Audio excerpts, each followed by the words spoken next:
The transport ships arrived on a Tuesday morning, casting long shadows across the Nevada desert where Earth's main receiving station stood. Commander Sarah Chen watched from the observation deck as 6 massive Valorian cargo vessels descended through the clouds. Their hulls gleamed silver in the sunlight, beautiful and pristine. What they carried inside was anything but. "Here comes our annual charity," muttered Marcus Webb standing beside her. He was her chief engineer, a thin man with permanently oil-stained hands and eyes that never stopped analyzing everything around him. Sarah said nothing. She just watched as the ships landed and their cargo doors opened. Robotic loaders began hauling out the contents. Twisted metal beams, cracked hull plating, burnt-out fusion cores that looked like they had been dead for decades, broken weapon arrays with their barrels melted, navigation computers with shattered screens. All of it was junk. All of it was trash from a dozen different alien species. Ambassador Thexnor materialized beside them. He was Valorian, tall and blue-skinned with 4 arms that moved in ways that always made Sarah uncomfortable. His translator device crackled as he spoke. "Humanity should be grateful," Thexnor said. His voice carried that particular tone of condescension that Sarah had learned to recognize over the past 15 years. "The Galactic Council has once again provided your species with technological aid appropriate to your current development level." Sarah turned to face him. "You mean garbage?" "I mean components," Thexnor corrected smoothly. "Decommissioned, yes, but functional enough for a species that only achieved faster than light travel 20 years ago. The Council is generous to share even this much." Marcus leaned forward. "This is from 6 different species. Kryn, Valorian, Talaxian, Photak, Drexel, and something I do not recognize." "Observant," Thexnor said. "When we decommission our warships, we salvage what has value and dispose of the rest. Earth receives the disposed materials. You should be able to build several adequate patrol craft from this shipment." "Several patrol craft," Sarah repeated. She looked back at the growing mountain of scrap metal outside. "From 6 advanced species worth of military surplus." "Precisely." Thexnor smiled, showing too many teeth. "In another century or 2, perhaps humanity will be ready for actual Council-grade equipment. Until then, make good use of what you have been given." He walked away, his forearms swinging in that unsettling rhythm. Sarah watched him go, her jaw tight. "I hate him," Marcus said quietly. "I know. No, I mean I really hate him. 5 years ago, when the colony on Titan was attacked by raiders, we called for help. The Valorian peacekeepers were 2 hours away. You know what they did?" Sarah knew. Everyone knew. They said it was not their jurisdiction. 1,800 people died while they sat in orbit and watched. Marcus's hands clenched into fists. "And now they drop their trash on our planet and call it charity." They stood in silence for a moment. Outside, the pile of scrap metal grew larger. It looked like a metallic mountain now, gleaming in the afternoon sun. Completely worthless, completely useless, or was it?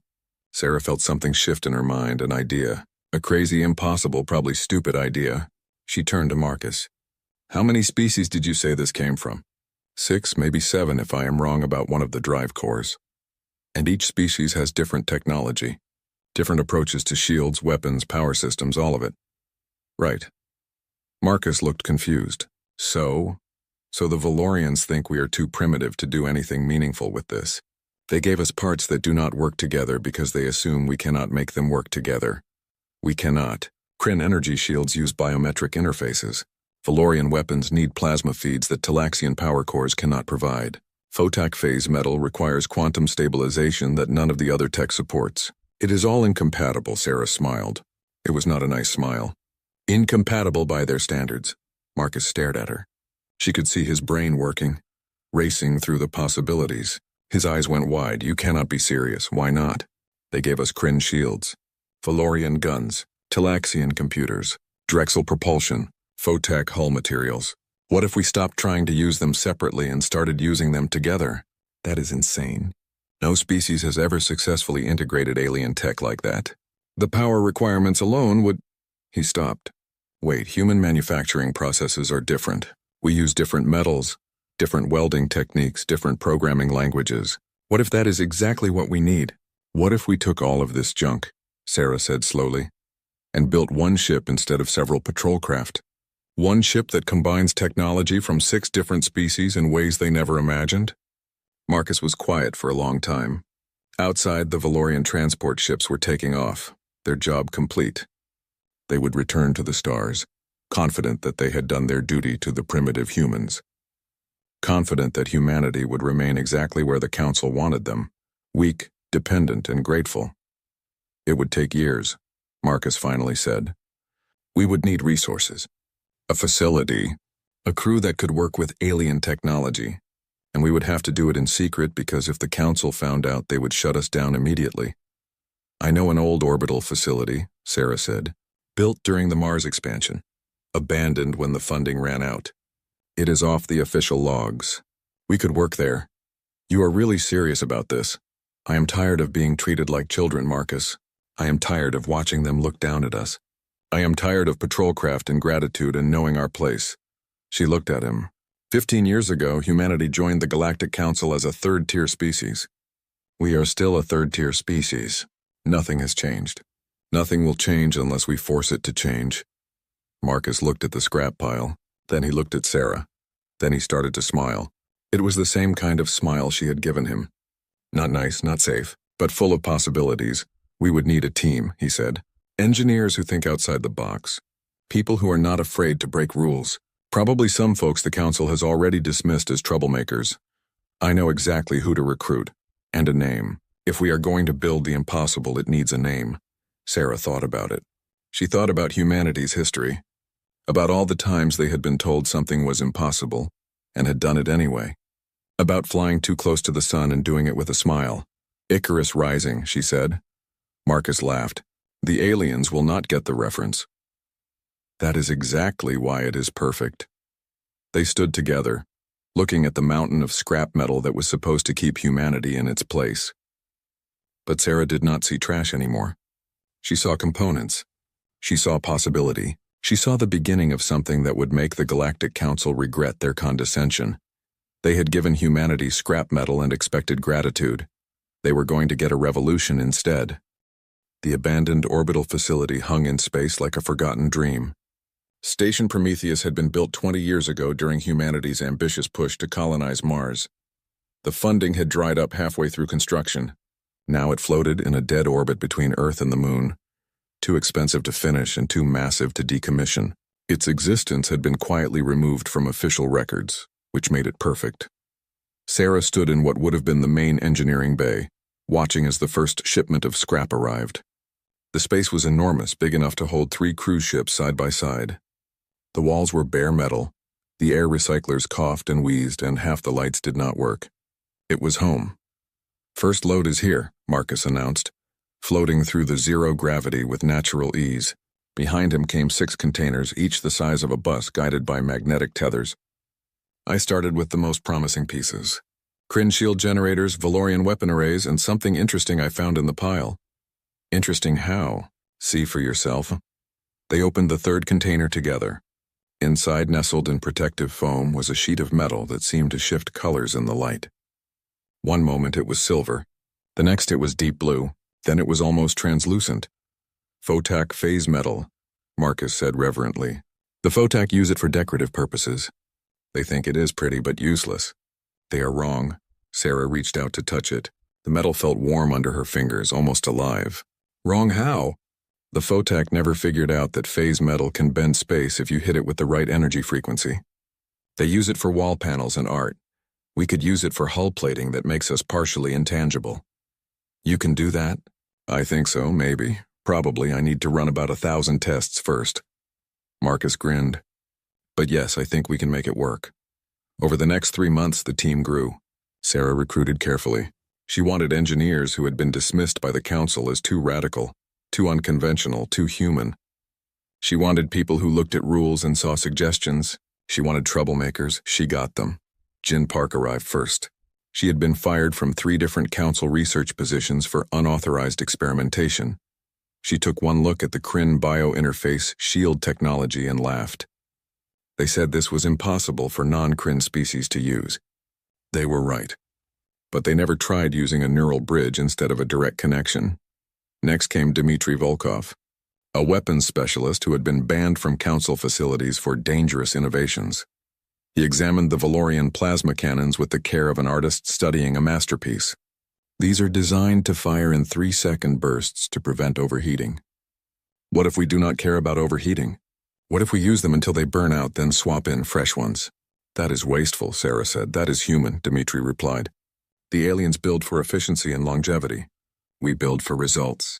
There is a difference. The team assembled 20 engineers, 30 technicians, a dozen programmers who specialized in making incompatible systems talk to each other.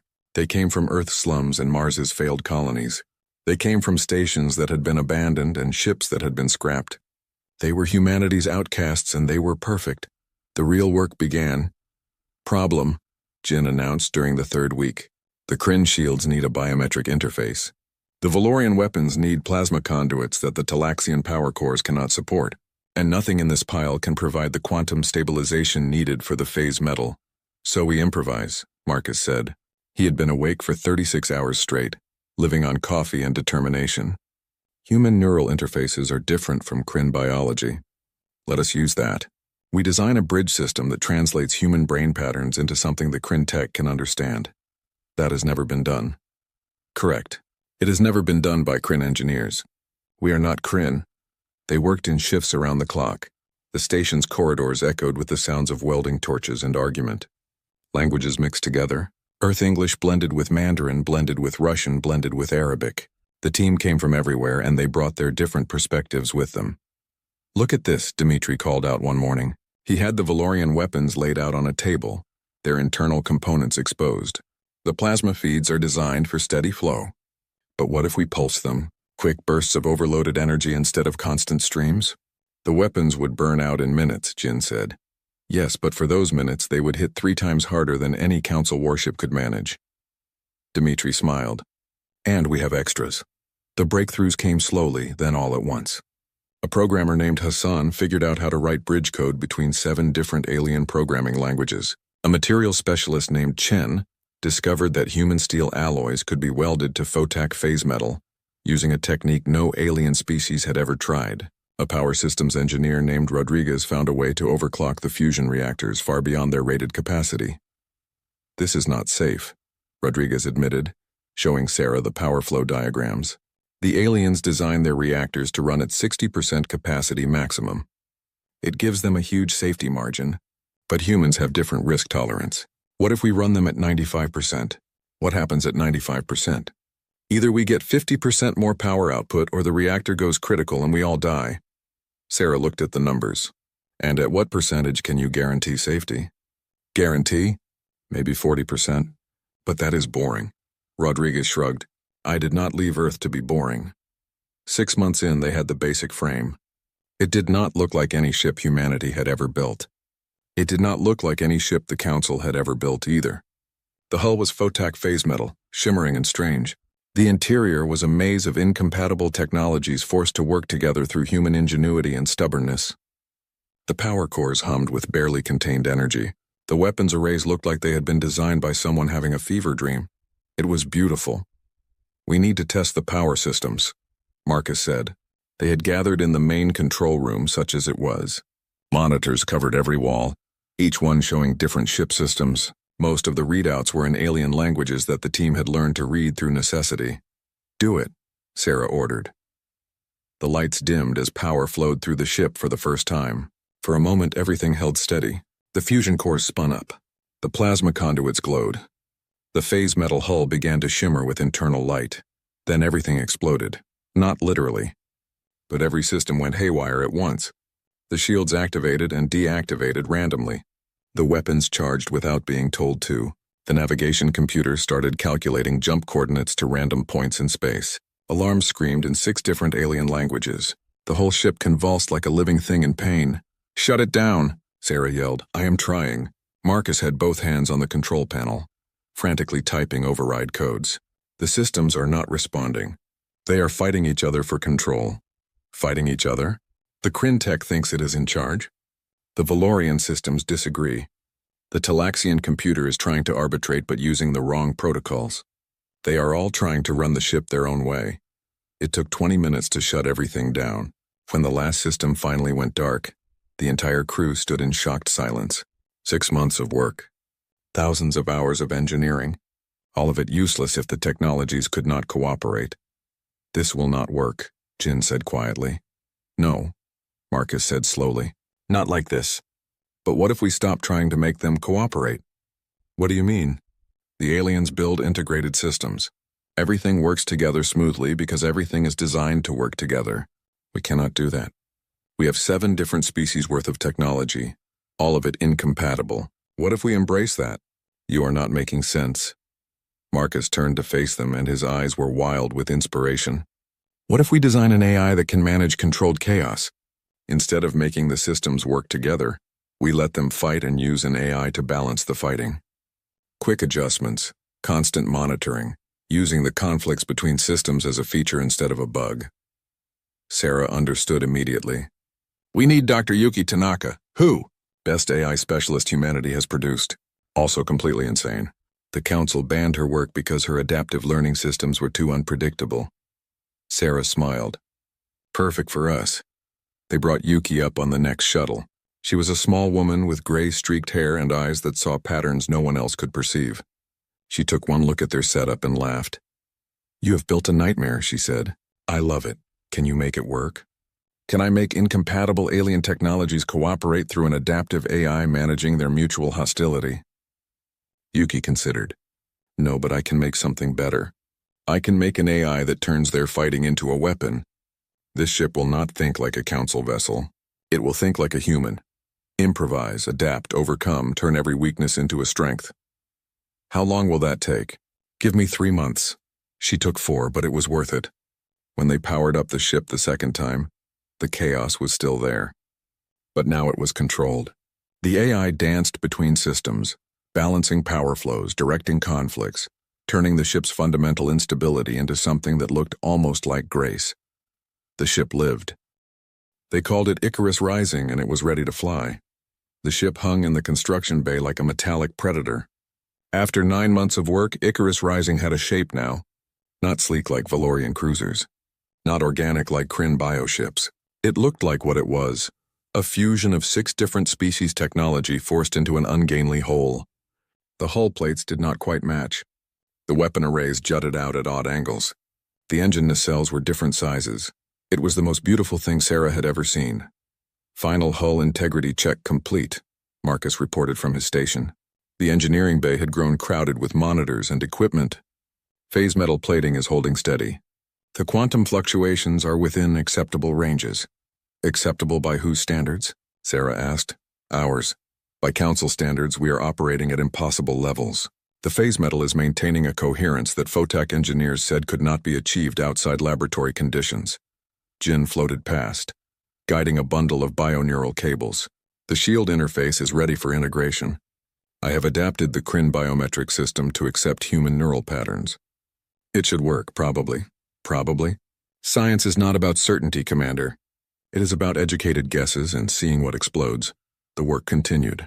Every day brought new challenges. The Talaxian navigation computer kept trying to calculate jumps using outdated star charts. The Valorian weapons required cooling systems that did not exist in the original designs. The Drexel propulsion units vibrated at frequencies that threatened to shake the ship apart. They solved each problem the human way. With improvisation, duct tape, and sheer stubbornness, then came the inspection. Commander Chen, this is ground control. The communication crackled to life one morning. Be advised, Galactic Inspector Xyloth will be arriving at your location in 6 hours for a routine facility check. Sarah's blood went cold. Say again. Inspector Xyloth. Standard audit of human space facilities. You are required to provide full access and cooperation. Marcus appeared at her shoulder. We cannot let him see the ship. I know. 6 hours is not enough time to move it. Even if we could, there is nowhere to hide something this size. I know that too. They had prepared for this scenario, but preparation was different from execution. Yuki activated the holographic projectors they had installed throughout the facility. Icarus Rising disappeared, replaced by the images of 3 standard human corvettes in various stages of construction. The corvettes were fake, generated by Yuki's AI, but they looked real enough on sensors. Will it fool him? Sarah asked. Depends on how closely he looks, Yuki replied. The holograms will show up on basic scans. But if he uses deep penetration sensors or comes in for a visual inspection, We are in trouble. The next 6 hours were spent in controlled panic. They cleared away any components that did not match the fake corvettes. They programmed false readouts into all the monitors. They hid anything that looked too advanced or too alien. The entire crew moved with practiced efficiency, but Sarah could see the tension in every face. Inspector Xyloth arrived exactly on time. His shuttle docked with the station, and he emerged with the air of someone performing a tedious duty. He was Kethrian, which meant he looked vaguely reptilian with scales that changed color based on his mood. Right now they were a bored gray-green. "Commander Chen," he said, his translator rendering his hissing speech into flat English. "I am here to verify that humanity's space facilities are being used appropriately and safely." "Of course, Inspector," Sarah said, forcing herself to smile. "We are honored by your visit." "Honored, yes." Xyloth's scales flickered with amusement. "Let us proceed with the inspection. I have 7 other facilities to visit this week." They showed him the living quarters first, then the supply depots, then the recycling systems and air processors. Xyloth examined everything with professional boredom, making notes on a data pad and asking occasional questions. Sarah answered them carefully, always truthful, never quite revealing the whole picture. "And the construction bay?" Xyloth asked finally. This was the moment. Sarah led him to the observation deck that overlooked the bay. Below them, the 3 holographic corvettes sat in their cradles looking perfectly ordinary and perfectly human. 3 Corvette-class vessels, Sarah explained. "We are using the components from the Council's last shipment to build patrol craft for system defense." Xyloth studied the ships below. His scales flickered through several colors, gray, green, a hint of blue. Sarah's heart hammered in her chest. Could he tell? Was the hologram failing? "Adequate," Xyloth said finally. "Primitive, but adequate for your species' current needs. The Council will be pleased that you are making appropriate use of the provided materials." Sarah allowed herself to breathe.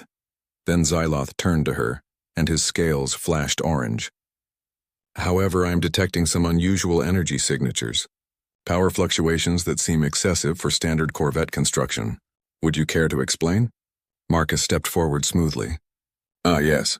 We have been experimenting with overclocking our fusion reactors, trying to squeeze a bit more efficiency out of them." "Overclocking?" Xyloth's scales deepened to orange-red. "That is dangerous. Council safety protocols specifically prohibit such practices. With respect, Inspector, we are human. We have different safety tolerances than Council species. Different tolerances or different regard for safety." This was going wrong. Sarah could see it spiraling out of control. She needed to change the subject, redirect his attention, anything to keep him from looking too closely. "Inspector," she said quickly, "I have heard that Kethrians have an appreciation for fine liquors. We recently received a shipment of Earth whiskey. Rare stuff aged for 50 years. Would you care to try some?" Xyloth's scales shifted, considering. The orange faded back to green.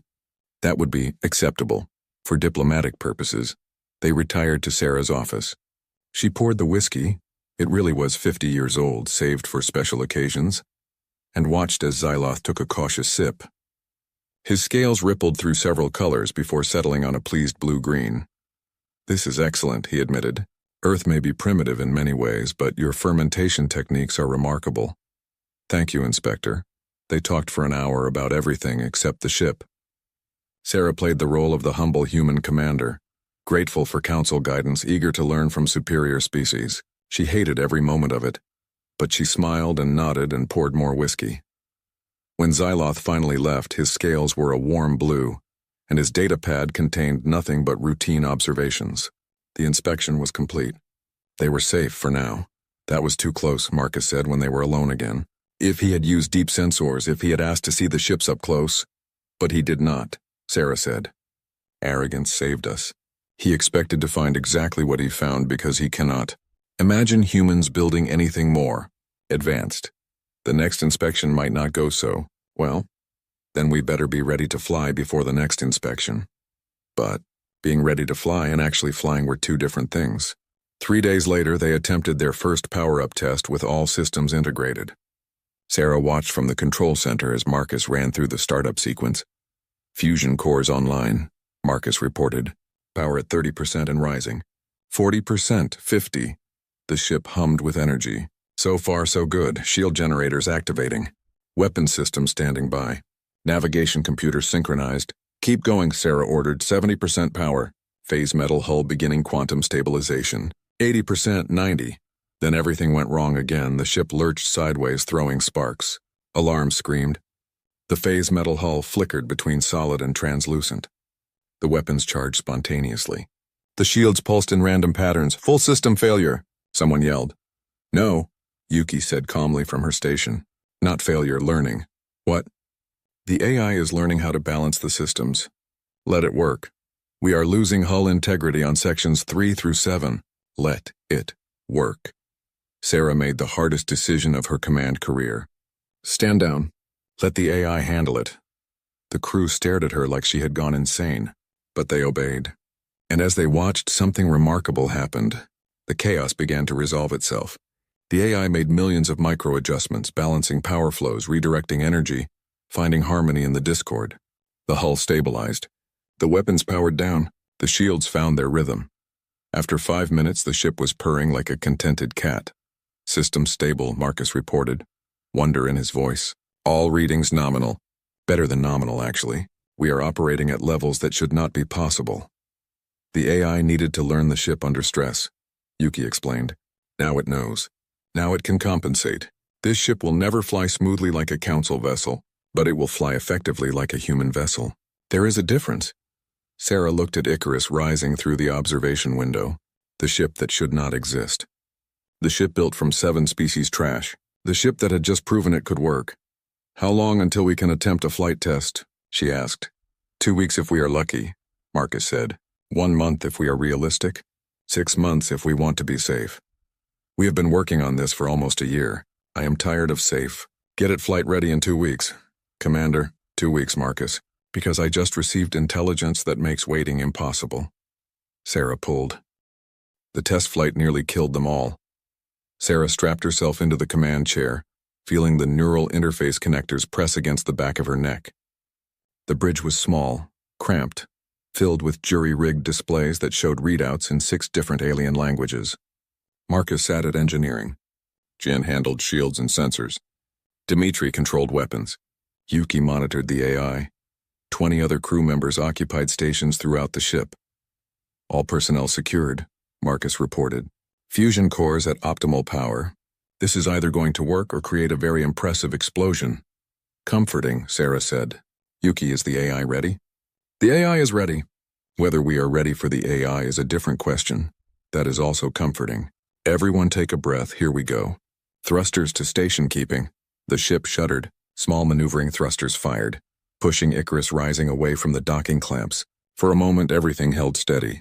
The ship drifted clear of Station Prometheus, turning slowly in the darkness of space.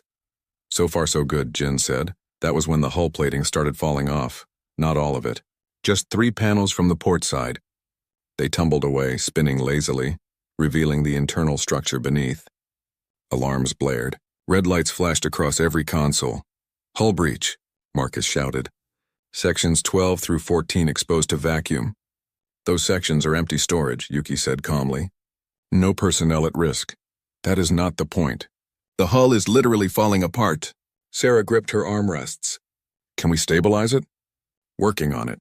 Yuki's fingers danced across her controls. The phase metal was not properly aligned. The quantum bonding failed under thrust stress, adjusting the resonance frequency.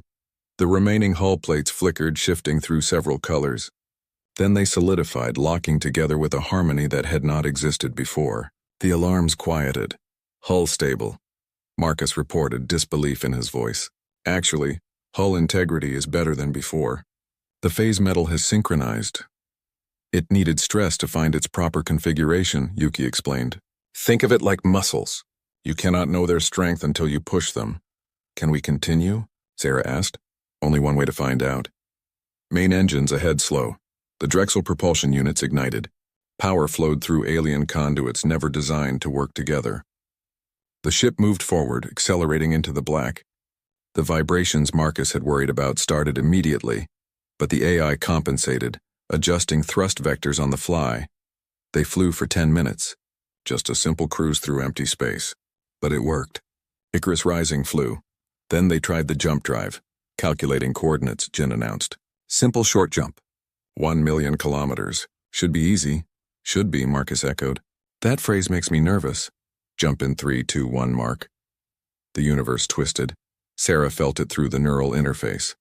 Space folded wrong. The jump drive, cobbled together from Talaxian components and Valorian field generators, was supposed to create a smooth transition through subspace. Instead, it ripped a hole in reality and threw them through it like a cannonball. The jump took 2 seconds. It felt like hours. When normal space reasserted itself, every crew member was screaming. What was that? Dimitri gasped. That was our jump drive working exactly as poorly as I expected, Marcus said. The Talaxian and Valorian components are fighting each other. The transition was violent but effective. We traveled the distance successfully. Can you smooth it out? Not without rebuilding the entire system, which we do not have time for. So every jump will feel like being shot from a cannon through broken glass? Essentially, yes. Sarah wiped sweat from her forehead. Add it to the list of problems we will fix later. Right now, we need to test weapons and shields. Dmitri, target that piece of debris at coordinates 227. A chunk of old satellite wreckage drifted in their path. Dmitri locked weapons onto it. Valorian plasma cannons ready. Firing in 3, 2, 1. The ship shuddered as twin plasma bolts erupted from the forward arrays. They were supposed to be steady streams. Instead, they came out as violent pulses, overcharged and unstable. They hit the debris and vaporized it completely, along with several other pieces of wreckage that happened to be nearby. Well, Dmitri said into the stunned silence. That worked. That was 3 times the power output of a standard Council plasma weapon, Marcus said, studying the readings. But we burned out the primary capacitors. We only have 6 shots before we need to swap in fresh components. 6 extremely powerful shots, Dmitri corrected. That is enough to ruin anyone's day. They tested the shields next. Jin activated the Kryn bio-interface system, routing the controls through the human-compatible neural bridge she had designed. The shield snapped into place around the ship, shimmering in blue. Standard Kryn shields, Jin explained. Now watch this. She pushed power through the system, overcharging it beyond safety limits. The shields pulsed, changing color from blue to green to gold. They thickened, solidified, became something more than standard defensive screens. Adaptive shielding, Jin said with satisfaction. The AI is modulating the frequency in real time. We can shift our defensive spectrum to counter whatever is shooting at us. 1 second we are strong against plasma, the next against kinetic weapons, the next against particle beams. No Council ship can do that, because it is incredibly dangerous, Marcus pointed out. If the AI makes a wrong calculation, the shields collapse completely. Then we better trust the AI, spoken like someone who has never been in combat. But Sarah was not listening. She was feeling the ship through the neural interface, feeling how all the broken, incompatible pieces were working together. Despite their fundamental conflicts, the ship should not function. By every law of engineering and physics, it should tear itself apart. But Yuki's AI was the glue, the translator, the conductor of this chaotic orchestra. Commander, Yuki said quietly, I need to tell you something about the neural interface. What about it? The phase metal needs organic input to stabilize properly. The AI can manage most systems, but the phase metal responds to direct biological thought patterns, specifically human thought patterns, meaning someone needs to be neurally linked to the ship during combat. And not just linked. Fully integrated. They will need to think at the ship's speed, process information faster than any human should be able to. It will be overwhelming, possibly dangerous, Sarah understood. You are saying the ship needs a pilot, not a pilot. A partner? Someone who can merge with the systems and guide the chaos. Yuki met her eyes. It should be you. You are the commander. You understand the ship better than anyone except Marcus, and Marcus needs to be free to handle engineering emergencies. What are the risks? Neural burn, sensory overload, possible permanent damage if you stay connected too long. The human brain is not designed to process information at the speed this ship operates. Sarah thought about Arcturus 6. About 12,000 people waiting for rescue that would not come in time. About the Council fleet that was 3 days away. About humanity's place in the galaxy and whether it would ever change. Show me how to link in, she said. The next 5 days were brutal. Sarah spent every waking hour in the neural interface learning to think at machine speed. At first it was agony. Information flooded her mind faster than she could process it. Ship systems, power flows, structural stress points. Everything at once in a cascade that threatened to drown her consciousness. But humans adapt. That is what they do. That is what makes them dangerous. By the third day, she could manage basic functions without thinking. By the fifth day, she and the ship were moving as one. She thought about shields, and they adjusted. She considered weapons, and they charged. She wondered about propulsion, and the engines responded before she finished the thought. "You are getting too good at that," Marcus said, watching her from engineering. "It is unsettling." "How so?" "You're not moving like a person anymore. You are moving like the ship itself. Your timing, your reactions, even the way you breathe. You are synchronized with alien systems that should be killing you. Is that a problem? I do not know yet. Ask me after the first real battle."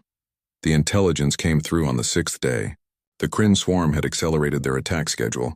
They would reach Arcturus 6 in 8 hours. The colony had maybe 10 hours before total annihilation. The Council fleet was still 2 days out.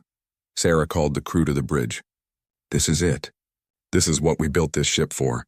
Not for tests, not for approval, for this. 12,000 people are going to die unless we do something impossible. The ship is not ready," Marcus said. "We have not completed half the safety checks. The weapons are unstable. The jump drive is violent. The shields are experimental. We are basically flying a bomb that might go off at any moment. I know. We could die. I know that too. And we are going to do it anyway?" Sarah looked around the bridge. At Marcus with his oil-stained hands. At Jin with her reckless grin. At Dimitri and his love of dangerous weapons. At Yuki and her impossible AI. At every single crew member who had spent a year building something that should not exist. "We are human," Sarah said. "Doing impossible things is what we do. Everyone strap in. Plot a course for Arcturus 6. Let us go introduce the galaxy to Earth's first real warship. It has a name," Marcus said quietly. "We should use it." Sarah smiled. "You are right. Icarus Rising, prepare for combat jump. All hands to battle stations. Let us fly toward the..." They came out of jump space like a meteor. The violent transition threw everyone against their restraints, but they were alive and they were here. Arcturus 6 hung before them, a blue-green world with white clouds and one small continent. Beautiful. Peaceful. Under siege. The Kryn bioships surrounded the planet like a swarm of insects. 47 contacts on sensors. Each one was alive in ways that made human ships seem dead by comparison. They pulsed with bioluminescence, their hulls made from grown organic materials. Their weapons biological rather than mechanical. They were besieging the colony's orbital platforms, systematically destroying the defenses. "They have not noticed us yet," Jin reported from sensors. "They are focused on the colony. Good. Gives us time to think." Sarah was fully connected to the neural interface now, feeling the ship around her like a second skin. Every system, every weapon, every strength and weakness. "Tactical analysis? 47 Kryn vessels," Dimitri said, ranging from cruiser class to destroyer class. They use acid-based weapons and biological boarding pods. Their hulls regenerate damage over time. Standard Council tactics are to wear them down slowly while avoiding direct engagement. We do not have time for standard tactics. And we have exactly one ship. One very unusual ship, Marcus added. They have never seen anything like us before. That is our advantage. Sarah thought about it through the neural link, processing possibilities at machine speed. The Kryn swarm operated on hive logic. They attacked in coordinated patterns, overwhelming defenses through sheer numbers. They expected enemies to fight defensively, to retreat, to try to outlast their assault. What if she did the opposite? "New plan," Sarah announced. "We attack! Attack!" Marcus's voice went up an octave. "Did you say attack them? All 47 of them?" "That is the plan." "That is suicide. That is human." Sarah's hands moved over controls before her conscious mind finished the thought, the neural link accelerating her reactions. "They have never fought a ship like ours. Let us use that. Jin shields to maximum. Dimitri, charge all weapons. Marcus, I need every bit of power you can give me." "You have got it," Marcus said. "Also, you are insane." Noted. Engaging.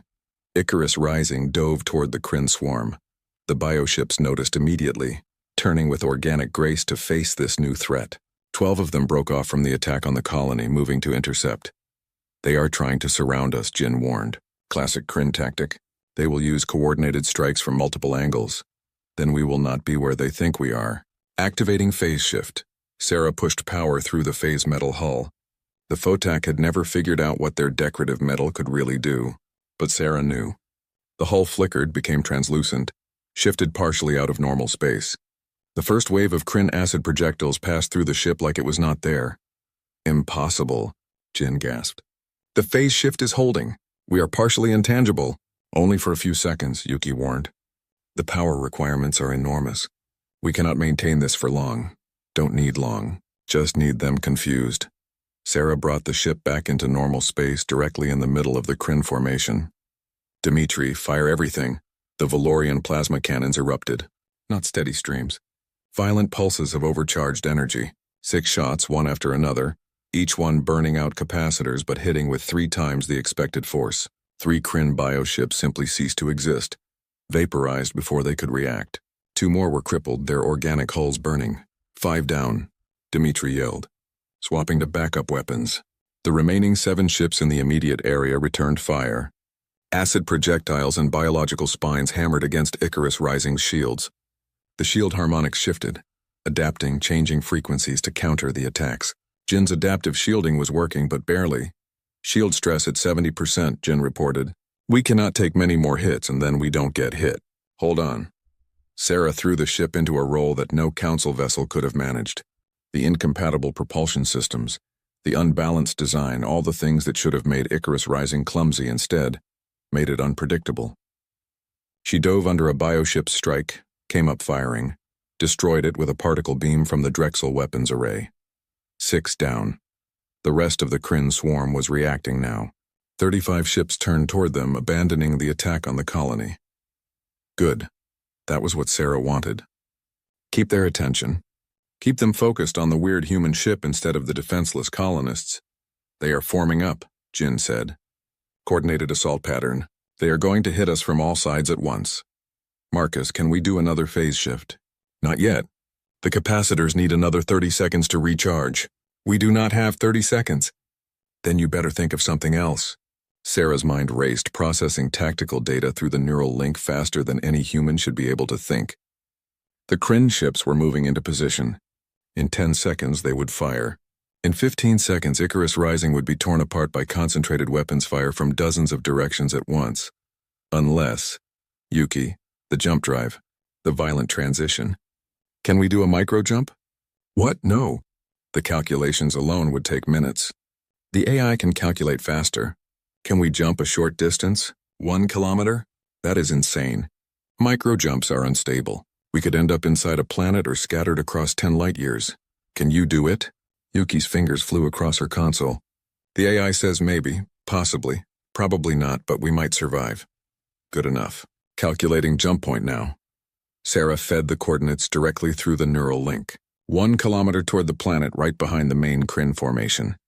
Jumping in 3, 2, 1. Space folded wrong. The universe screamed. They appeared behind the Kryn swarm, and for one perfect moment the enemy had no idea where they were. Every bioship was aimed at where Icarus Rising had been, not where it was now. Sarah did not waste the moment. All weapons. Concentrated fire on the largest ship. Now every weapon system on Icarus Rising fired at once. Plasma, particle beams, kinetic projectiles, everything. The massive Kryn command ship, the Queen vessel coordinating the entire swarm, took the full barrage. Its organic hull bubbled and burned. It tried to regenerate, tried to heal, but there was too much damage too fast. It died, and with it, the swarm coordination died. The remaining Kryn ships scattered. Their hive mind disrupted by the loss of their leader. Some continued attacking. Others tried to flee. The organized assault became chaos, target of opportunity. Dimitri called out, already swinging weapons toward another ship. They are confused. We can take more of them. They did. Sarah flew the ship on instinct and neural impulse faster than conscious thought, phase shifting to avoid attacks, micro-jumping to impossible positions, overcharging weapons beyond safety limits. The tactics made no sense by council standards. They were aggressive, risky, fundamentally unsound. They were human. 8 more Kryn ships died before Sarah realized they were winning. Not just surviving, actually winning. The swarm was breaking apart, losing cohesion. Ships were fleeing into jump space, abandoning the attack. Shields at 20%, Jin warned. We are almost done. So are they. Keep firing! 2 more ships destroyed. Then 3 more fled. The remaining Kryn vessels, seeing the battle was lost, chose survival over victory. They jumped away one by one, leaving their dead floating in space around Arcturus 6. Then it was over. Silence filled the bridge. Every crew member stared at their displays, not quite believing what had just happened. 1 human ship, 1 impossible jury-rigged, shouldn't even function warship had just defeated 47 Kryn bioships. Did we just do that? Marcus asked quietly. Status report, Sarah said, her voice steady despite the adrenaline flooding her system. Damage? Shields collapse, Jin reported. Hull integrity at 60%. Multiple systems burned out. Half our weapons are offline. We are leaking coolant from 3 different sections. Casualties? Minor injuries only. No fatalities. Then we won. Sarah started to smile. Then the neural burn hit her. Pain exploded through her skull. She had been connected to the ship for too long, processing information too fast, thinking at speeds the human brain was never designed to reach. The price came due all at once. She screamed, "Commander!" Marcus was out of his seat, running toward her. Someone cut the neural link, now. Hands fumbled at the connectors on the back of her neck. The interface disconnected. The ship's presence in her mind vanished. She was alone in her own head again, and it felt like falling. Sarah slumped in her chair, barely conscious. Her last thought before the darkness took her was that they had done it. Against every odd, against every reasonable expectation. They had saved Arcturus 6. They had proven that humanity belonged. And somewhere, the Galactic Council was about to learn that giving humans scrap metal and expecting gratitude had been a terrible mistake. When Sarah woke up, Marcus was there. They were in the medical bay, such as it was. A cramped room with human and alien medical equipment mixed together in another impossible combination. How long? She asked. 6 hours. The doctors say you should be fine. Neural burn, but no permanent damage. Marcus smiled. You scared us. Sorry, how is the ship? Dead in space. Every major system needs repair or replacement. We are... The summons came 3 days later. Commander Sarah Chen and the entire crew of Icarus Rising were to appear before the Galactic Council immediately to answer for their actions at Arcturus 6. The wording was careful. Not a request, not an invitation, a command. Sarah read the message twice, then showed it to Marcus.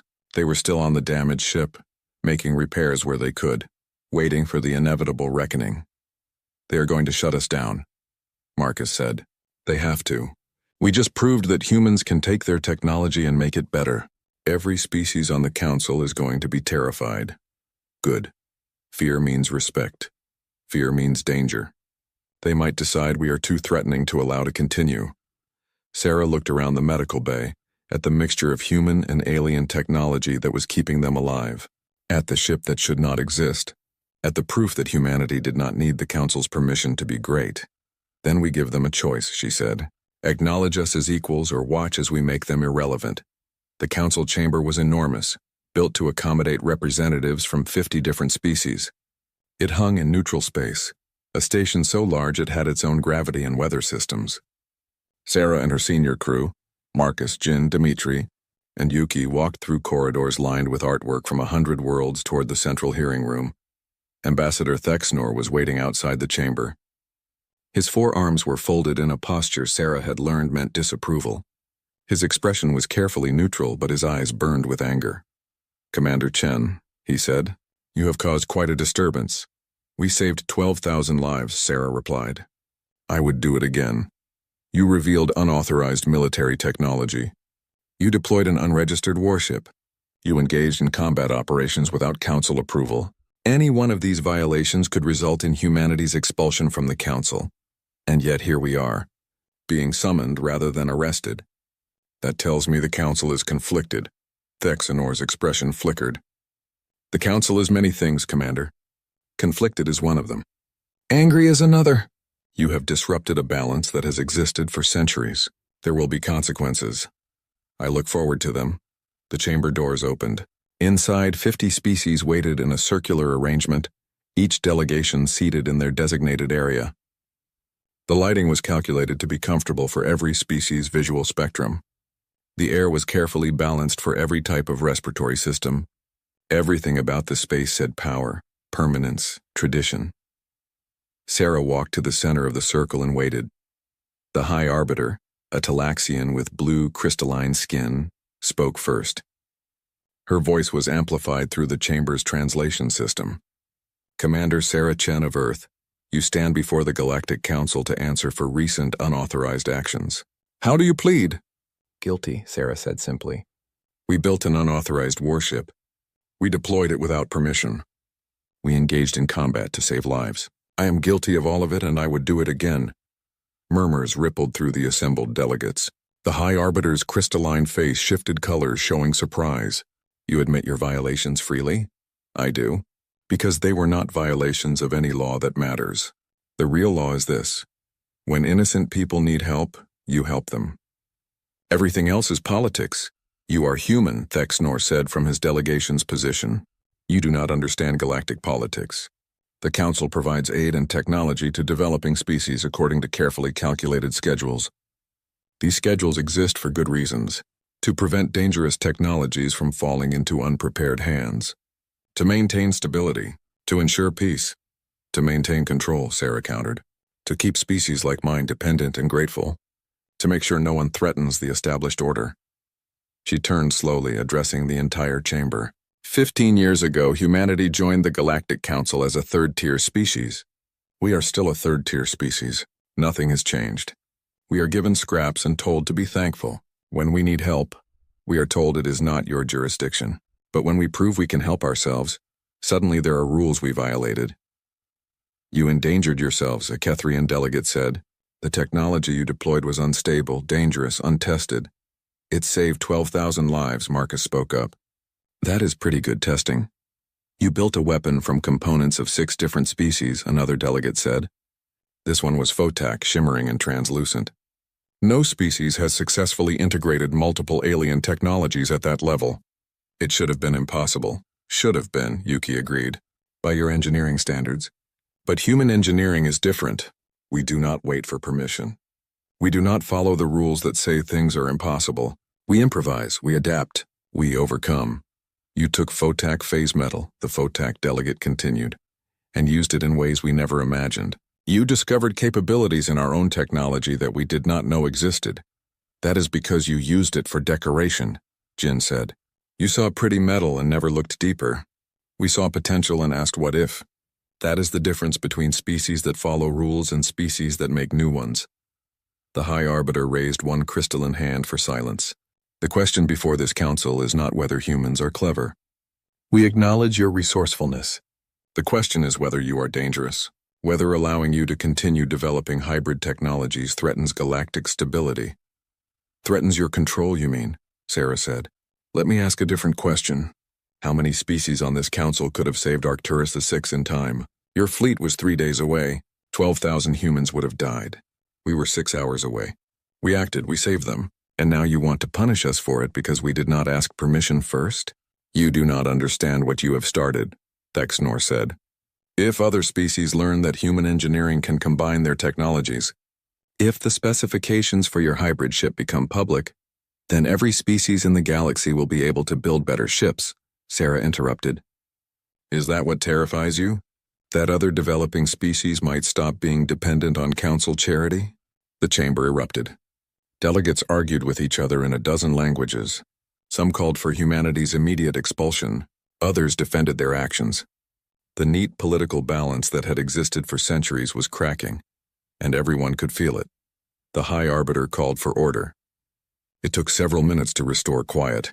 Commander Chen, the Arbiter said finally, you have put the Council in an impossible position.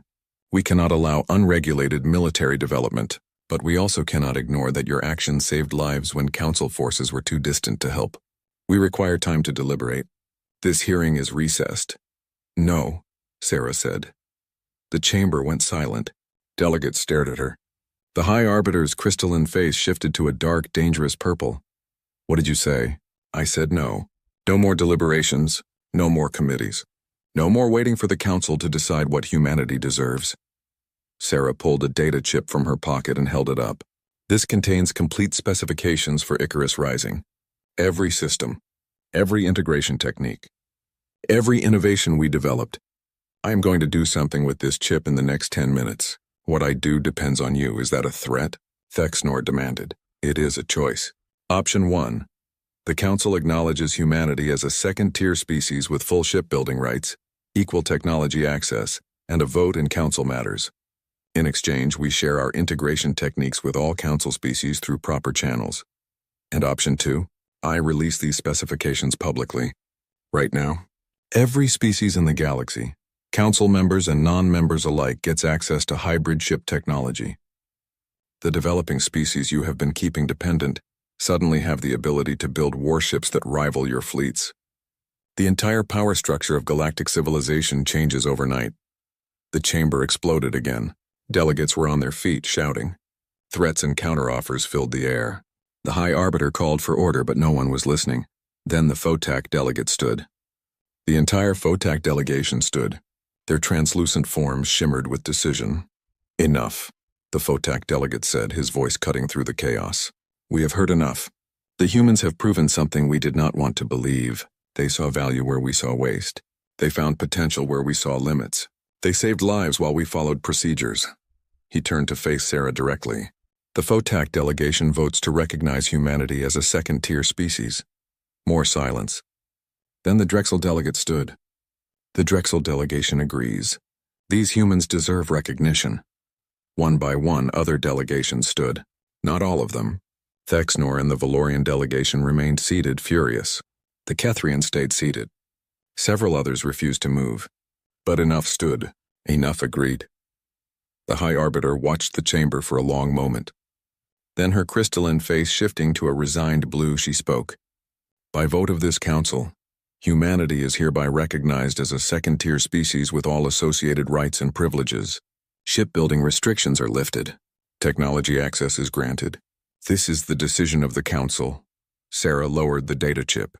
Around her, the crew let out breaths they had been holding. Marcus was grinning. Jin looked ready to cry. Dimitri and Yuki just looked stunned. The massive crystal dome of Nexus Prime sparkled like a jewel against the purple sky. Inside the Great Hall, hundreds of alien beings gathered for the most important meeting in galactic history. Some floated like clouds of glowing gas. Others stood tall as mountains with skin like living rock. A few looked like walking trees made of silver metal. Ambassador Elena Vasquez walked slowly down the center aisle. Her simple black suit looked plain compared to the exotic forms around her. She carried a small datapad and nothing else. The other beings watched her with what could only be called amusement. She reached the speaking platform and looked up at the High Council. The Zephyrian representative was a shimmering ball of light that hurt to look at directly. Next to it sat a crystalline hierarch, whose body was made of living diamond. On the far end, a void-touched delegate seemed to bend space around itself, making the air ripple like water. Honored Council, Elena began, her voice steady. I come before you today to request membership for Earth in the Galactic Confederation. More importantly, I come to warn you of a threat that will destroy us all if we do not work together. A sound like wind chimes filled the hall. The crystalline beings were laughing. The noise grew louder as other species joined in. Elena waited for it to stop. The Zephyrian high intellect spoke first. Its voice sounded like music made of starlight. Human creature, your species has existed for what? 300,000 of your years? We have been exploring the stars for millions of years. What could you possibly know that we do not? Elena pulled up a hologram from her datapad. It showed dark shapes moving between distant galaxies. These are called devourers.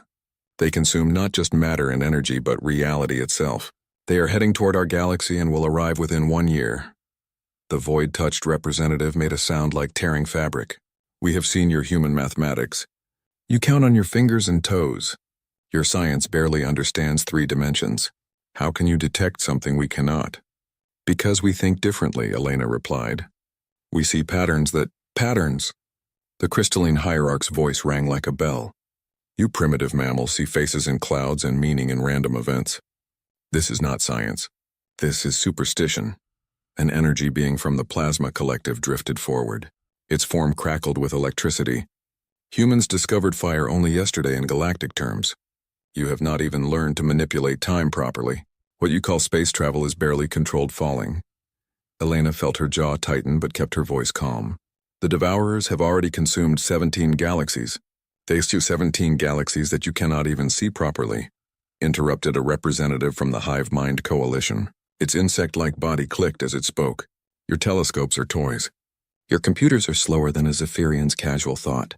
You detect shadows and call them monsters. The hall erupted in more laughter. Different species made different sounds, but the message was clear. They thought she was a fool. The void touched spoke again. Human, your people huddle on one small world. You fight wars over patches of dirt. You have not even learned to think beyond your limited three-dimensional existence. We manipulate space and time as easily as you breathe.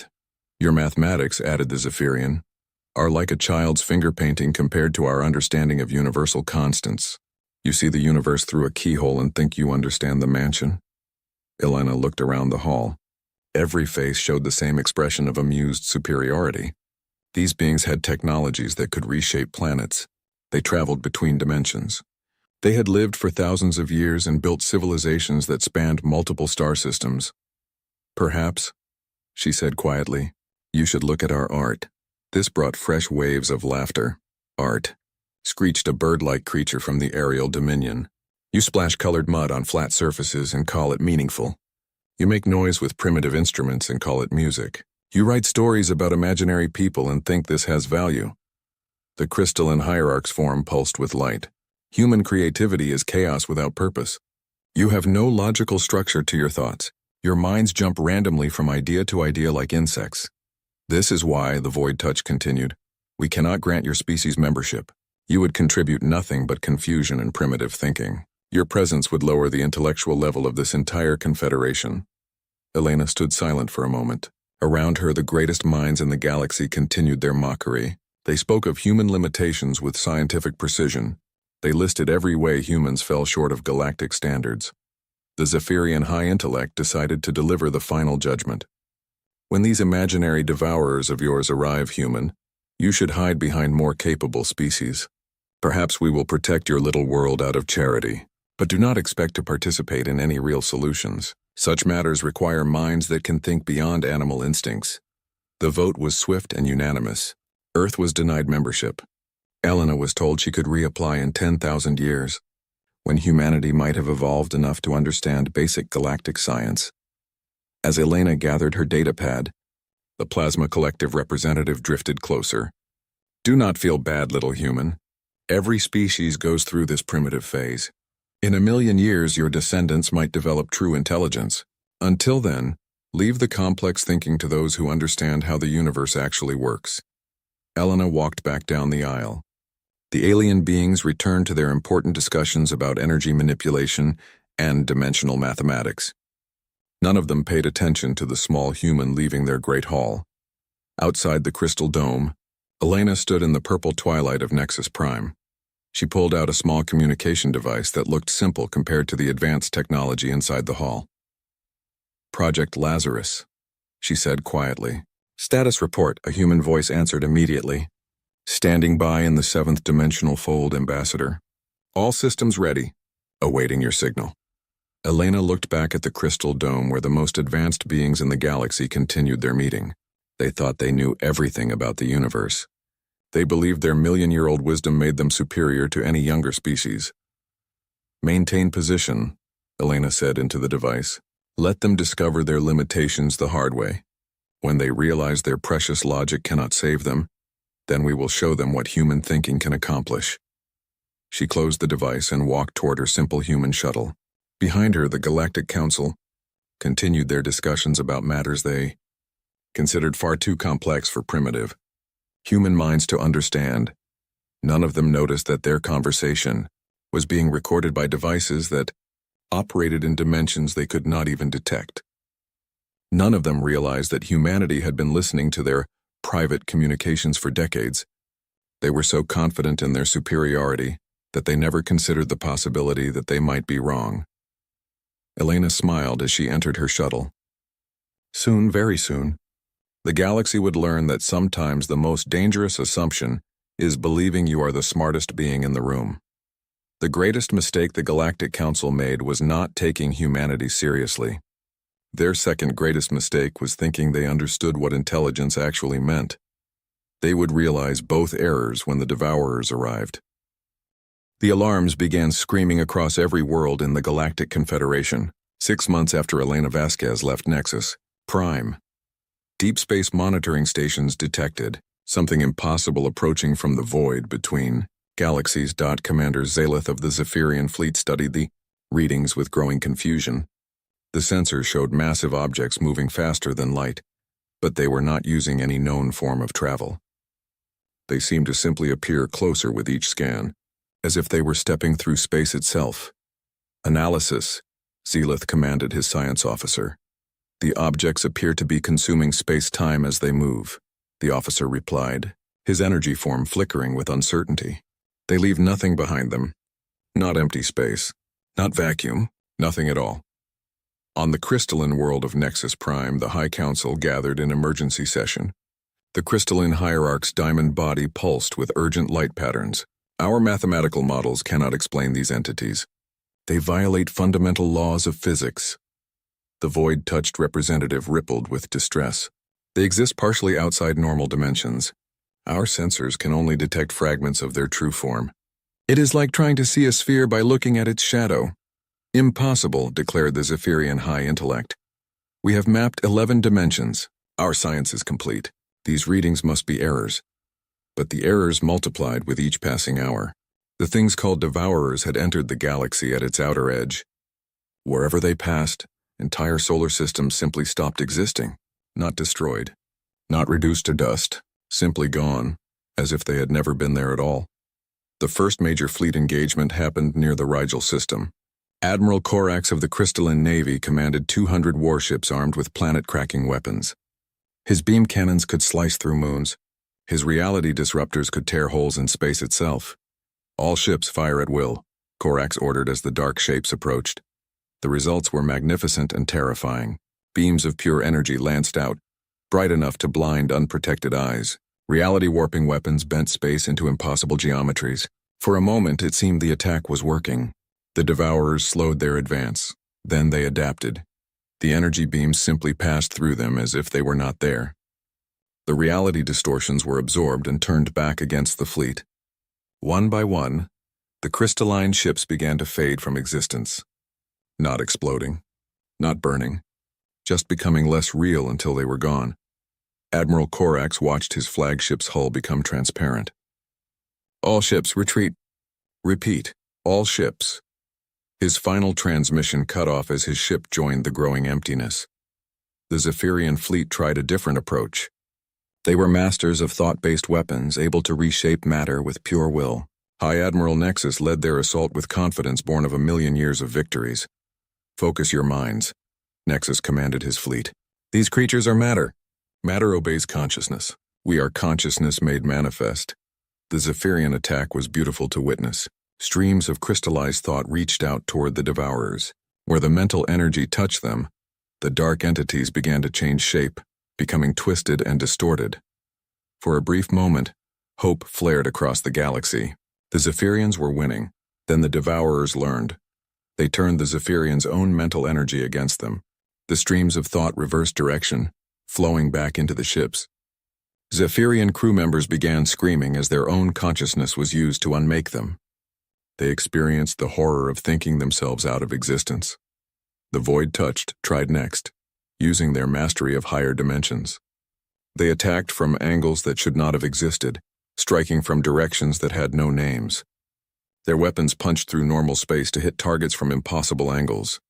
The Devourers consumed these attacks like food. With each dimensional strike, they grew stronger and more real. They began to exist in more dimensions, becoming harder to fight and easier for them to destroy everything around them. Panic spread through the Confederation. Emergency sessions were called every few hours. The great minds that had mocked humanity's primitive thinking now found themselves helpless against an enemy they could not understand. We need new strategies, the crystalline hierarch announced. During one desperate meeting, our conventional weapons are useless. Perhaps we should consider retreat to parallel dimensions, suggested a plasma collective representative. We could abandon this reality and rebuild elsewhere. The void-touched rippled with frustration. These entities follow us into other dimensions. They consume parallel realities as easily as they devour normal space. There is nowhere to run. What about temporal manipulation? Asked the Aerial Dominion delegate. We could travel back in time and prevent their arrival. The Zephyrian high intellect's light dimmed with exhaustion. They exist outside normal time. Our temporal weapons pass through them without effect. They experience past, present, and future simultaneously. As the debates continued, more fleets fell. The Hive Mind Coalition's billion-ship armada lasted exactly 17 minutes. The Quantum Collective's probability weapons failed to find a timeline where the Devourers could be defeated.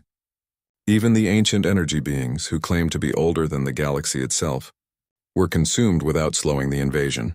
On Earth, Admiral Sarah Chen watched the galactic communication networks fill with desperate calls for help. Her deep space monitoring station received hourly updates on the advancing destruction. Each report was worse than the last. "Ma'am," her communications officer said, "we're getting direct pleas for assistance from species that wouldn't even acknowledge our existence 6 months ago." Chen nodded grimly. "The Zephyrians are asking for our unique perspective on the crisis. The crystallines want to know if human creativity might suggest new approaches. Even the Void Touched are wondering if our chaotic thinking might find solutions they missed. It's amazing how quickly their attitude changed." The officer observed. "Fear has a way of opening closed minds," Chen replied. She looked at the tactical display showing the Devourers advance. At their current rate, they would reach the core worlds within 3 months. But they're still thinking about this all wrong. She activated her command console and entered a series of codes that had never been used before. Deep beneath the Earth's surface, systems that had waited patiently for decades began to activate. "Initiate Protocol 7, Chen announced to her staff. "Contact Ambassador Vasquez and tell her it's time." Her second-in-command looked confused. "Time for what, Admiral?" Chen smiled, but there was no humor in her expression. "Time to show the galaxy what human primitive thinking can accomplish. Time to reveal what we've really been doing while they laughed at us." She opened a channel to a location that officially did not exist. "Project Lazarus, this is Admiral Chen. You are cleared for final preparations. The enemy has revealed their full capabilities. Now we show them ours." The response came immediately from somewhere that existed outside normal space-time. "Understood, Admiral." Lazarus standing by for emergence. "All dimensional anchors are ready. The crew is eager to meet these Devourers." Chen closed the channel and looked out at the stars. The most advanced civilizations in the galaxy were failing because they were trying to fight the Devourers using conventional thinking.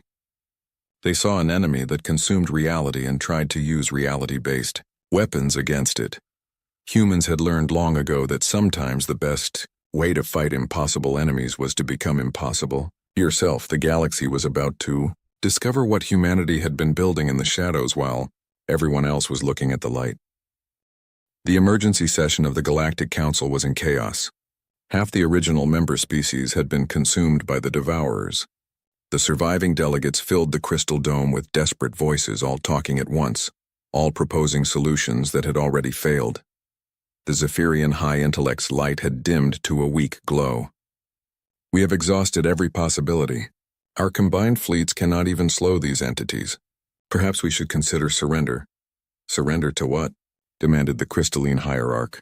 Her diamond form cracked from stress. "They do not communicate. They do not negotiate. They simply consume." A ripple of fear passed through the assembled beings as new reports arrived. The Devourers had just eliminated the Andromeda defense grid, the most powerful weapon system ever built. 3 billion years of galactic engineering gone in minutes. That was when Elena Vasquez walked into the chamber. The silence was immediate and complete. Every eye, sensor, and consciousness focused on the small human woman. She wore the same simple black suit she had worn 6 months ago. Her expression was calm, almost peaceful. The Void Touched spoke first, its voice distorted by disbelief. "Impossible. Earth was in the Devourer's path 3 weeks ago.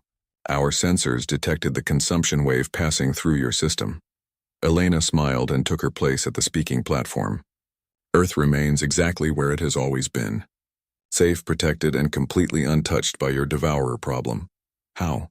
The question came from a dozen species at once. "By using what you called our primitive thinking," Elena replied. "But first, let me explain what you have spent millions of years refusing to understand about humanity." She activated a holographic display that showed Earth's history. Images of volcanoes, earthquakes, ice ages, and meteor impacts filled the air above the delegates. Every other species in this chamber evolved on stable worlds, Elena continued. Your planets had predictable weather, steady geology, and gradual environmental changes. This created minds that think in straight lines, that prefer order and logic. The images changed to show human evolution, wars, disasters, and constant adaptation. Humans evolved on a world that tried to kill us every single day. Volcanoes erupted without warning. Ice ages came and went. Meteors fell from the sky.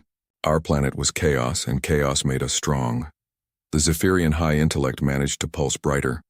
Chaos is not strength. It is the absence of order. It creates confusion, not intelligence, does it? Elena asked. Chaos taught us to hold contradictory ideas in our minds at the same time. We learned to believe two opposite things and still function. We developed the ability to see patterns in randomness and find order in madness. She changed the display to show human art, music, and literature. You called our creativity meaningless noise. But look closer. Our symphonies use mathematical patterns you never discovered. Our paintings contain geometric relationships that operate in dimensions you cannot perceive. Our stories describe realities that exist parallel to this one. The crystalline hierarch's cracks deepened. You speak in riddles. What does any of this have to do with fighting the Devourers? Elena's expression grew serious. Everything. Because while you were developing technologies to manipulate three-dimensional space, we were learning to operate in 7 dimensions simultaneously. While you mastered logic, we mastered paradox. While you built weapons that work within reality, we learned to step outside reality itself. The chamber erupted in protests and disbelief. The void touched rippled with anger. Impossible! We are masters of extra-dimensional manipulation. We can perceive 4, sometimes 5 dimensions. Humans are trapped in 3-dimensional thinking. Are we? Elena asked quietly. When a human artist paints a picture, they are actually creating a 7-dimensional object. When we write music, we are manipulating temporal mathematics that exist outside normal spacetime. When we tell stories, we are building alternate realities that have their own physical laws. She paused, letting this sink in. You interpreted our activities as primitive because you could only perceive their 3-dimensional aspects. It would be like looking at a sphere and only seeing its shadow, then concluding that spheres are flat circles. The aerial Dominion delegate screeched in frustration. Even if this were true, how does it help against creatures that consume reality itself? Elena's smile returned. Because human consciousness naturally exists across 7 dimensions. We learned centuries ago that awareness itself is not bound by physical laws. While you developed better weapons, we developed better minds. The holographic display changed to show Earth's hidden activities over the past several centuries. Underground laboratories working with impossible geometries. Scientists performing calculations that hurt alien minds to contemplate. Engineers building machines that existed in multiple dimensions simultaneously. We have been preparing for this threat for 300 years, Elena continued. Not because we are smarter than you, but because we think differently. While you looked for enemies that would attack your strengths, we prepared for enemies that would exploit your weaknesses. The Zephyrian high intellect flickered with something like fear. You knew about the Devourers for 3 centuries. How? Because we listened to the universe in ways you never learned, Elena replied. Human meditation techniques allow consciousness to travel across dimensional boundaries. Our dream states naturally access parallel realities. What you call human intuition is actually 7-dimensional pattern recognition. She gestured to the display showing the advancing Devourers. These entities consume 3-dimensional reality because that is all most species ever built. They feed on matter and energy because those are the only tools most civilizations ever developed. They cannot consume what exists outside the reality they are programmed to devour. The crystalline hierarch's voice was barely a whisper. You built weapons they cannot consume? We built something better, Elena said. We built ourselves into something they cannot understand. At that moment, alarms began screaming throughout Nexus Prime. The Devourers had arrived at the galactic core. Their dark forms were visible through the crystal dome, approaching like a wave of living emptiness. The council members panicked. Some tried to activate escape pods. Others began transmitting final messages to their homeworlds. The void-touched attempted to flee into higher dimensions, only to find the Devourers waiting for them there too. Elena remained perfectly calm. She pulled out her simple communication device and spoke into it. Lazarus, we have confirmation. The enemy has revealed their full capability. You are cleared for emergence. The space around Nexus Prime began to change. Reality bent and twisted as something massive prepared to step out of dimensions that officially did not exist. What is Lazarus? The Zephyrian asked, its light flickering with terror. Elena looked up at the approaching devourers, her expression peaceful. Lazarus is what humans build when we stop pretending to be primitive. Lazarus is the ship we designed using 7-dimensional engineering principles.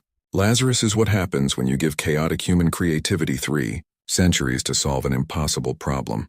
The crystal dome began to vibrate as space-time itself prepared for something unprecedented. Most importantly, Elena continued, Lazarus is crewed by humans who have learned to think like the universe actually works, instead of how we wish it worked. Outside, the devourers slowed their approach. For the first time since entering the galaxy, they seemed uncertain. Something was coming that they had never encountered before, something that thought in ways they could not consume, something that existed in dimensions they could not reach, something human. The devourers' response came not as words but as a fundamental shift in the fabric of reality itself. Their dark forms began to change, becoming less aggressive and more curious. For the first time in their existence, they were considering an alternative to endless consumption. Captain Rivera waited patiently as the ancient entities processed his offer. Around the Lazarus, space-time continued to ripple with 7-dimensional energy fields that kept the devourers locked in normal reality. But the weapons were not firing. The humans were giving their enemies time to think. Finally, the largest devourer sent a response that reached every mind in the sector. It was not language as other species understood it, but pure concept transferred directly into consciousness. We accept. Show us these pocket realities. Rivera nodded to his crew. Engineering, begin dimensional folding. Create the first preserve in Sector 7 Alpha. What happened next was the most beautiful sight any of the council members had ever witnessed. The Lazarus began to sing, not with sound but with pure mathematics made manifest. The ship's 7-dimensional generators reached out into the void and began to fold space-time into entirely new configurations. A pocket universe took shape before their eyes. It was small by galactic standards but infinite from the inside. The devourers could enter this space and consume as much reality as they wished, without affecting the main universe. They could grow, explore, and satisfy their hunger without destroying anyone else's home. The first group of devourers approached the pocket universe cautiously. When they touched its boundary, they found something they had never experienced before: unlimited food that replenished itself faster than they could consume it. It was paradise for beings that had known only scarcity and conflict. One by one, the remaining devourers entered their new homes. The humans created dozens of pocket realities, each one tailored to different types of reality consumers. Some devourers preferred the taste of young spacetime. Others enjoyed the complex flavors of aged dimensions. The humans accommodated them all. As the last devourer disappeared into its custom-built paradise, the immediate crisis ended. But the real changes were just beginning. Elena Vasquez returned to the council chamber where the surviving delegates sat in stunned silence. The beings who had mocked humanity 6 months ago now looked at her with something approaching reverence. The Zephyrian high intellect was the first to speak. Ambassador Vasquez, we owe you and your species an apology. We failed to understand the nature of intelligence itself. Elena shook her head. You understood intelligence perfectly. You just did not understand that there are many different types of intelligence. Your logical, ordered thinking has created wonders. Our chaotic, paradoxical thinking has created different wonders. Neither is superior. Both are necessary. The crystalline hierarch's damaged form pulsed with new light. How did your species know to prepare for this specific threat? How did you see what we missed?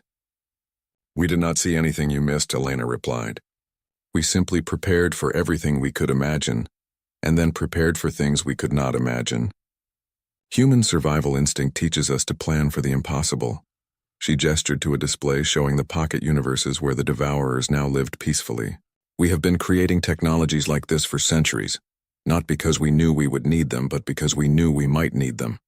Human creativity does not wait for specific problems. It creates solutions to problems that do not yet exist. The void touched rippled with curiosity. What other technologies have you developed? What other capabilities have you hidden? Elena smiled. We have not hidden anything. We have simply built tools that work in dimensions you could not perceive. Everything we created was visible to anyone who could see beyond three-dimensional limitations. Over the following weeks, the true extent of human capabilities became clear. Earth had been monitoring galactic communications through seven-dimensional networks for centuries. They had been studying alien technologies and improving upon them in ways their creators never imagined. They had been preparing for thousands of different crisis scenarios, including several that had not yet occurred. The revelation forced a complete restructuring of galactic politics. A new confederation was formed with humanity as a founding member, but instead of seeking dominance, the humans did something unprecedented. They began teaching their techniques to other species. The Academy of Paradoxical Sciences was established on a space station that existed in 7 dimensions simultaneously. Students from hundreds of species came to learn human thinking methods. They discovered that consciousness was far more flexible than they had believed. The Zephyrians learned to combine their logical perfection with human chaos, creating hybrid thoughts that were both orderly and creative. The crystallines discovered that their rigid structures could be enhanced with paradoxical elements that made them stronger and more beautiful. Even the void-touched found that human 7-dimensional awareness opened new realms they had never imagined. But the most profound change was in how the galaxy approached problems. Instead of applying more force or more logic to difficult situations, species began to ask, how would humans think about this? The question led to breakthrough solutions in fields ranging from medicine to engineering to art. Captain Rivera visited the Academy during its first graduation ceremony. He watched as young beings from dozens of species demonstrated their newly learned abilities to think in paradoxes and operate in multiple dimensions simultaneously. It is remarkable, he told Elena as they observed a crystalline student create a sculpture that existed in 6 dimensions at once. A year ago, none of them could even imagine thinking this way. Now they are creating things that amaze even us. Elena nodded. Consciousness is like a muscle. The more you exercise it in new ways, the stronger it becomes. These students are not becoming human. They are becoming more fully themselves. The ceremony concluded with a performance that would have been impossible before human contact. Students from different species worked together to create a 7-dimensional symphony that told the story of the Devourer crisis. The music existed as sound, light, mathematics, emotion, and pure concept simultaneously. As the final notes faded across multiple dimensions, Elena felt a deep satisfaction. The galaxy had learned the most important lesson humanity could teach, that there is always another way to think about any problem. The Devourers, now peaceful in their pocket universes, occasionally sent messages of gratitude. They had discovered the joy of creation as well as consumption. Some had begun building their own pocket realities, making homes for other displaced entities they encountered in their dimensional travels. Years later, when new threats emerged from distant galaxies, the response was swift and creative. The combined species of the new confederation approached each crisis with human-style paradoxical thinking, combined with their own unique strengths. Problems that would have destroyed the old galaxy were solved with elegant solutions that left everyone better off than before. Elena, now serving as the first human High Counselor, often looked out at the stars through 7-dimensional perception. She could see not just the physical universe, but the infinite possibilities that existed when different types of consciousness worked together. The greatest victory was not that humanity had saved the galaxy. The greatest victory was that they had taught the galaxy to save itself. In schools across 1,000 worlds, children learned the most important lesson from the Devourer crisis. When someone tells you that your way of thinking is wrong, consider the possibility that there might be room in the universe for more than one type of right. The laughter that now echoed through the crystal dome of Nexus Prime was different from the mockery that had once filled it. It was the sound of beings who had learned to find joy in confusion, beauty in contradiction, and strength in apparent weakness. It was the sound of a galaxy that had learned to think like humans, and that, Elena reflected, was the most human victory of all, not defeating their enemies, but turning them into friends and teachers into students. The universe was vast enough for every type of intelligence to flourish. The galaxy would never be the same. And that was exactly what humanity had intended all along. The Devourer's response came not as words, but as a fundamental shift in the fabric of reality itself. Their dark forms began to change, becoming less aggressive and more curious.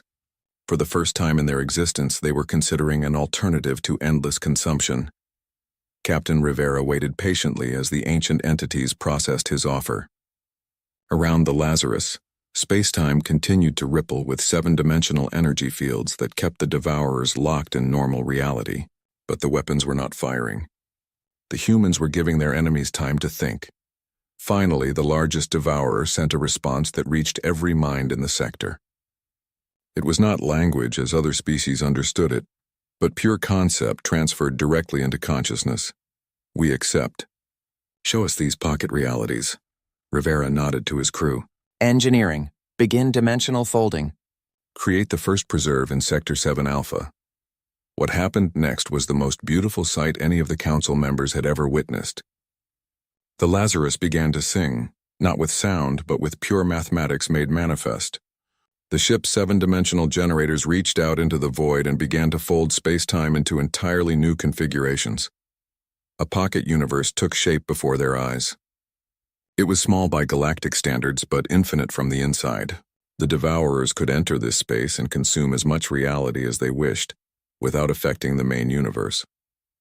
They could grow, explore, and satisfy their hunger without destroying anyone else's home. The first group of Devourers approached the pocket universe cautiously. When they touched its boundary, they found something they had never experienced before: unlimited food that replenished itself faster than they could consume it. It was paradise for beings that had known only scarcity and conflict. One by one, the remaining Devourers entered their new homes. The humans created dozens of pocket realities, each one tailored to different types of reality consumers. Some Devourers preferred the taste of young space-time. Others enjoyed the complex flavors of aged dimensions. The humans accommodated them all. As the last Devourer disappeared into its custom-built paradise, the immediate crisis ended. But the real changes were just beginning. Elena Vasquez returned to the council chamber, where the surviving delegates sat in stunned silence. The beings who had mocked humanity 6 months ago now looked at her with something approaching reverence. The Zephyrian high intellect was the first to speak. Ambassador Vasquez, we owe you and your species an apology. We failed to understand the nature of intelligence itself. Elena shook her head. You understood intelligence perfectly. You just did not understand that there are many different types of intelligence. Your logical, ordered thinking has created wonders. Our chaotic, paradoxical thinking has created different wonders. Neither is superior. Both are necessary. The crystalline hierarch's damaged form pulsed with new light. How did your species know to prepare for this specific threat? How did you see what we missed? We did not see anything you missed, Elena replied. We simply prepared for everything we could imagine, and then prepared for things we could not imagine. Human survival instinct teaches us to plan for the impossible. She gestured to a display showing the pocket universes where the Devourers now lived peacefully. We have been creating technologies like this for centuries, not because we knew we would need them, but because we knew we might need them. Human creativity does not wait for specific problems. It creates solutions to problems that do not yet exist. The void touched rippled with curiosity. What other technologies have you developed? What other capabilities have you hidden? Elena smiled. We have not hidden anything. We have simply built tools that work in dimensions you could not perceive. Everything we created was visible to anyone who could see beyond three-dimensional limitations. Over the following weeks, the true extent of human capabilities became clear. Earth had been monitoring galactic communications through seven-dimensional networks for centuries. They had been studying alien technologies and improving upon them in ways their creators never imagined. They had been preparing for thousands of different crisis scenarios, including several that had not yet occurred. The revelation forced a complete restructuring of galactic politics. A new confederation was formed with humanity as a founding member, but instead of seeking dominance, the humans did something unprecedented. They began teaching their techniques to other species. The Academy of Paradoxical Sciences was established on a space station that existed in 7 dimensions simultaneously. Students from hundreds of species came to learn human thinking methods. They discovered that consciousness was far more flexible than they had believed. The Zephyrians learned to combine their logical perfection with human chaos, creating hybrid thoughts that were both orderly and creative. The crystallines discovered that their rigid structures could be enhanced with paradoxical elements that made them stronger and more beautiful. Even the void-touched found that human seven-dimensional awareness opened new realms they had never imagined. But the most profound change was in how the galaxy approached problems. Instead of applying more force or more logic to difficult situations, species began to ask, how would humans think about this? The question led to breakthrough solutions in fields ranging from medicine to engineering to art. Captain Rivera visited the academy during its first graduation ceremony. He watched as young beings from dozens of species demonstrated their newly learned abilities to think in paradoxes and operate in multiple dimensions simultaneously. It is remarkable, he told Elena as they observed a crystalline student create a sculpture that existed in 6 dimensions at once. A year ago, none of them could even imagine thinking this way. Now they are creating things that amaze even us. Elena nodded. Consciousness is like a muscle. The more you exercise it in new ways, the stronger it becomes. These students are not becoming human. They are becoming more fully themselves. The ceremony concluded with a performance that would have been impossible before human contact. Students from different species worked together to create a 7-dimensional symphony that told the story of the Devourer crisis. The music existed as sound, light, mathematics, emotion, and pure concept simultaneously. As the final notes faded across multiple dimensions, Elena felt a deep satisfaction. The galaxy had learned the most important lesson humanity could teach, that there is always another way to think about any problem. The Devourers, now peaceful in their pocket universes, occasionally sent messages of gratitude. They had discovered the joy of creation as well as consumption. Some had begun building their own pocket realities, making homes for other displaced entities they encountered in their dimensional travels. Years later, when new threats emerged from distant galaxies, the response was swift and creative. The combined species of the new Confederation approached each crisis with human-style paradoxical thinking, combined with their own unique strengths. Problems that would have destroyed the old galaxy were solved with elegant solutions that left everyone better off than before. Elena, now serving as the first human High Counselor, often looked out at the stars through 7-dimensional perception. She could see not just the physical universe but the infinite possibilities that existed when different types of consciousness worked together. The greatest victory was not that humanity had saved the galaxy. The greatest victory was that they had taught the galaxy to save itself. In schools across 1,000 worlds, children learned the most important lesson from the Devourer crisis. When someone tells you that your way of thinking is wrong, consider the possibility that there might be room in the universe for more than one type of right. The laughter that now echoed through the crystal dome of Nexus Prime was different from the mockery that had once filled it. It was the sound of beings who had learned to find joy in confusion, beauty in contradiction, and strength in apparent weakness. It was the sound of a galaxy that had learned to think like humans, and that, Elena reflected, was the most human victory of all, not defeating their enemies, but turning them into friends and teachers into students. The universe was vast enough for every type of intelligence to flourish. The galaxy would never be the same. And that was exactly what humanity had intended all along.